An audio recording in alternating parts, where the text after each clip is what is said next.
I'm Coqunia Homer, and I'm a seasonal biological technician with Mote's Sea Turtle Conservation and Research Program. I monitor siesta key from Monday through Friday every week throughout the turtle season. My job is to patrol a zone if one of our volunteers haven't been able to. I respond to turtle activities. When our volunteers call in any kind of turtle activity on siesta, I come out and I follow protocol and do what is necessary to respond appropriately. So if a turtle comes up and nests, I mark the nest.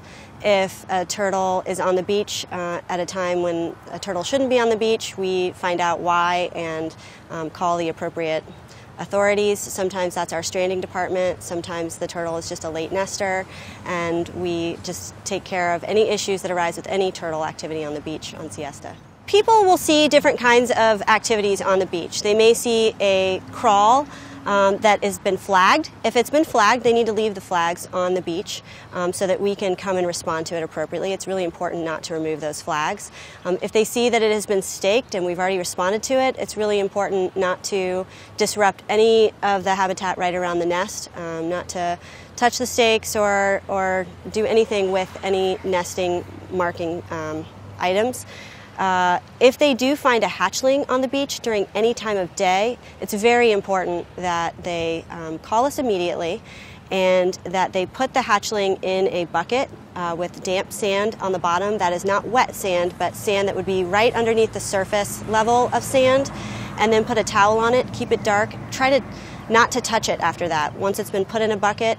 But you don't ever want to leave a hatchling on the beach during the day because chances of survival will continue to get lower and lower. And they can go to a lifeguard, they can find a phone and call us immediately, and then we can come and get that hatchling and take it back to the rehab center so that it can be assessed for whether or not it can be released or whether or not it needs some care before it can be released.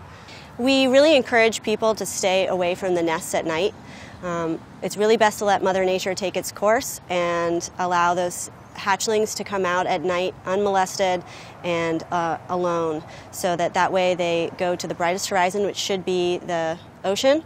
But if people do see hatchlings coming out of a nest and heading toward buildings, and not just orienting themselves at first, like coming out and kind of arcing back toward the water, but actually moving away from the water as a group, they need to contact us immediately and we can advise them what to do. But we really encourage people to leave the nests alone and try to leave hatchlings alone, unmolested at night.